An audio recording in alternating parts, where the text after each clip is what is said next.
Hi friends, మీకు ఈ video నచ్చినట్లయితే లైక్ చేయండి, సబ్స్క్రైబ్ చేయండి. చైత్రకి హాస్పిటల్‌కి చెకప్‌కని తీసుకొని వస్తూ ఉంటాడు. ఇంతలో అక్కడ చైత్ర బాధపడడం చూసి, ఈ విషయంలో నీది ఎంత తప్పు ఉందో నాది కూడా అంతే తప్పు ఉంది చైత్ర అని చెప్పేసి అంటూ ఉంటాడు. ఆ మాటలు వినగానే అక్కడున్న పద్మావతి అయితే ఒక్కసారిగా షాక్ అయిపోతూ ఉంటుంది. ఏంటి ఇలా మాట్లాడుతున్నారు విక్రమాదిత్య గారు అని చెప్పేసి అనుకుంటూ ఉంటుంది. ఇంతలో అక్కడున్న విక్కీ మాత్రం నువ్వు ఏం చెయ్యడానికి వీలు లేదు. నువ్వు ఈ బిడ్డని ఎలాగైనా బ్రతికించాలి. ఈ బిడ్డ బ్రతికితేనే మంచిది అని చెప్పేసి అంటూ ఉంటాడు. ఆ మాటలు వినగానే అక్కడున్న పద్మావతి అయితే చాలా బాధపడుతూ ఉంటుంది.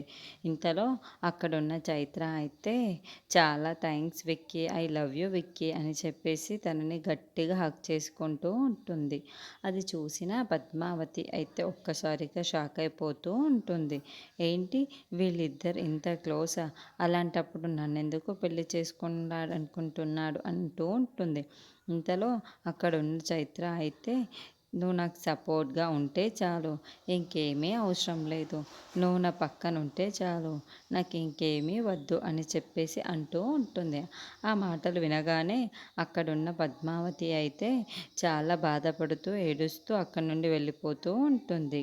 ఇంతలో అక్కడున్న విక్కీ అయితే ఎందుకు ఇలా జరుగుతుంది నా జీవితానికి అని చెప్పేసి అనుకుంటూ చాలా బాధపడుతూ ఉంటాడు.